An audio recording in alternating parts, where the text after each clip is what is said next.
What is going on, everyone? I'm Lucker, and I hope you're all doing well. So, we got a question that came in the other day, asking, hey Lucker, how can I stop CT aggression when I'm playing as a terrorist? And I thought, hey, that's actually a pretty valid question, because oftentimes it can be pretty hard to stop a well-coordinated CT push. So that's what I'm going to try to be teaching you today.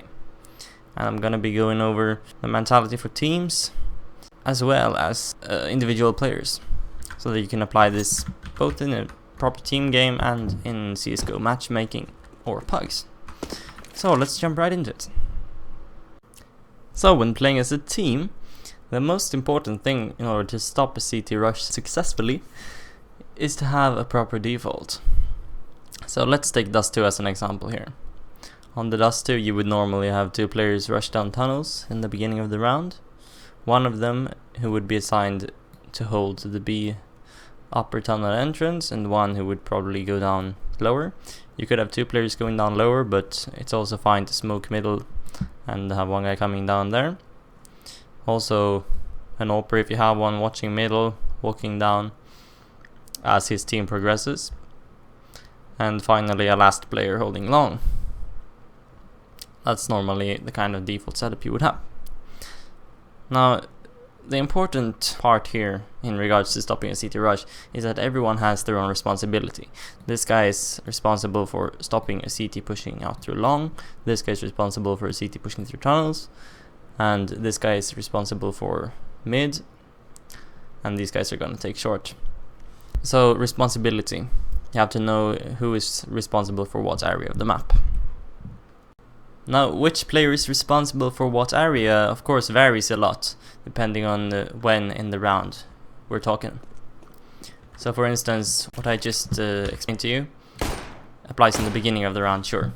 This guy has long responsibility, I have one guy having responsibility for tunnels, and one for mid, for example. But, for example, when you're pushing short, the responsibilities change a bit, because now the entry frag's responsibility is going to only be to watch out for players in the front. You're gonna worry about players playing the closer angles. You have to check them all in order to make sure that there is no one hiding here, for example, who can then ambush your team as you progress. Now that means that the players who are following him will have to be ready for refragging. The second player in will be responsible for refragging him, and the third player may be responsible for holding your back. So if that's the AWPer, for example, even if you're going down mid, the AWPer might want to hold short from up here, just to make sure that there's no stupid rusher jumping down here and killing you guys as you try to peek in and kill the enemy team. So once you know who's responsible for which area, each player will be able to provide some good information for you guys. For instance, if a guy comes up here on long, he will be able to hear if they're coming to pit. The AWPer at middle will be able to spot usually how many players are going B every round, and based off of this information the in-game leader can make a proper judgment and make sure you go to the right place. And the in-game leader can also assist you in the process of stopping CT pushes, because if he gets the proper information from the teammates, that usually, for example, two players might be pushing upper dark here. In that case, you know that the two B players push here and you can play accordingly. For example, then you could push middle and take B from behind if you know that there's going to be no B players since they push here every round. So you have to look for patterns in the enemy play. Is there something that they keep doing over and over again, or is it just a one-time thing? If they keep doing it all over again, then of course you might either choose to go behind like that. You could also put 3 players or more here. You could pre-nade the spot, or you could simply rush another part of the map. So it's really important that you think logically about these types of scenarios, because the CTs only have a maximum of 5 players, and if you know where 3 of them are, then you will be able to calculate easily where the remaining 2 will be, which will help you hit the right bomb site. Now, say you're not playing in a proper team, but in Valve matchmaking or pugs like Faceit or ECA. What can you then do to stop a good CT player rushing you? And the keyword to look for here when playing matchmaking or pugs is to play reactive. Because a lot of time I see players playing too proactive. They're trying to force the engagements. They're trying to peek and push all the time, even though there's lots of time left on the clock. Utilize the time to your advantage. A lot of the time, CTs are impatient, especially in pugs. You will almost every time be able to kill at least one if you just hold for an extensive period of time, because people don't want to wait. People want to force the engagement, and if you let them come to you and you hold a pretty good off angle that is not commonly used, such as this one for example, like who would expect you to stand here in the open, you'd most likely get the kill. CT would come around like this, probably peeking this position, maybe peeking that, but then you disappear. Well, it's all about one thing, and that's holding angles. Very important. So holding angles, how can you hold an angle efficiently? Well, you can hold an off angle, for example, like I've been discussing in this previous video. I'm gonna put a link to that video up here, so you can go watch it if you don't know what an off angle is. A very important thing regarding holding angles is your crosshair placement. So you have to be placing your crosshair in the right position. You don't want to be looking down into the ground like this. You want to look at head height, or at least body level, so that you can quickly take down any CTs rushing you. You also want to make sure that you're accounting for potential bumps in the ground, such as this one here. Because on several maps, including Dust 2, these bumps are pretty common.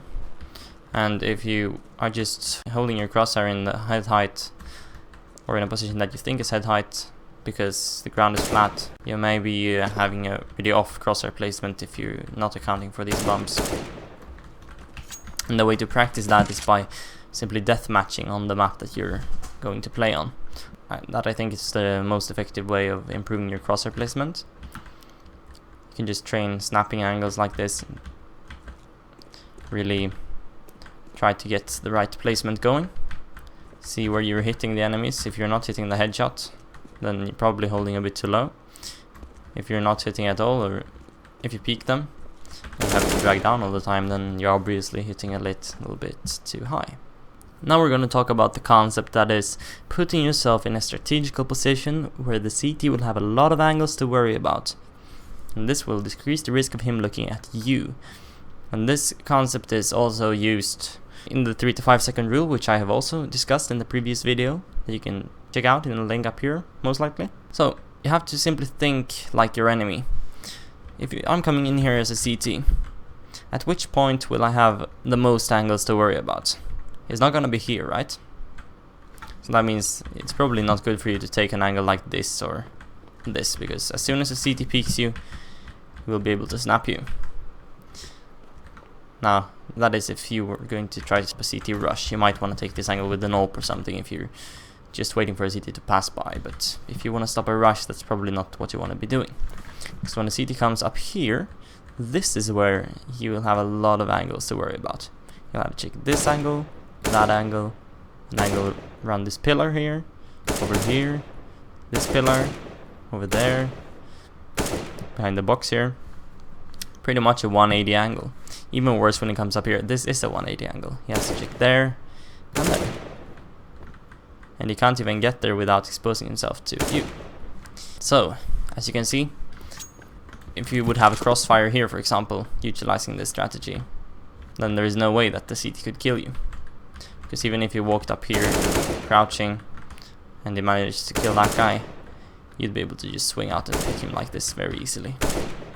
So in short, setting yourselves up in a position where the CT is going to have a lot of angles to worry about when he enters your angle is going to be really good for you. It's gonna get you the kill almost every time if you do it properly. So pretty much just wait for them to come to you and you will be guaranteed the kill. Now, if you are following all of these tips above and the CTs are still coming out of top, that might mean that they have substantially better aim than you do. And in this case, the best thing you could do might be to hide. And do that, of course, as long as you're not baiting out your teammates. Hiding can be, for example, utilizing the 3 to 5 second rule. Again, you'd, for example, hide behind a box like this, and then every 3 to 5 seconds you'd peek out, make sure that they can't pass you, and then go back in your hiding spot. That way there will be about an 80% chance that you will shoot the CT in the side as he's watching another position. So I think that's it for this video, guys. So if you have any other questions related to how to stop CT aggression, feel free to ask them in the comments down below.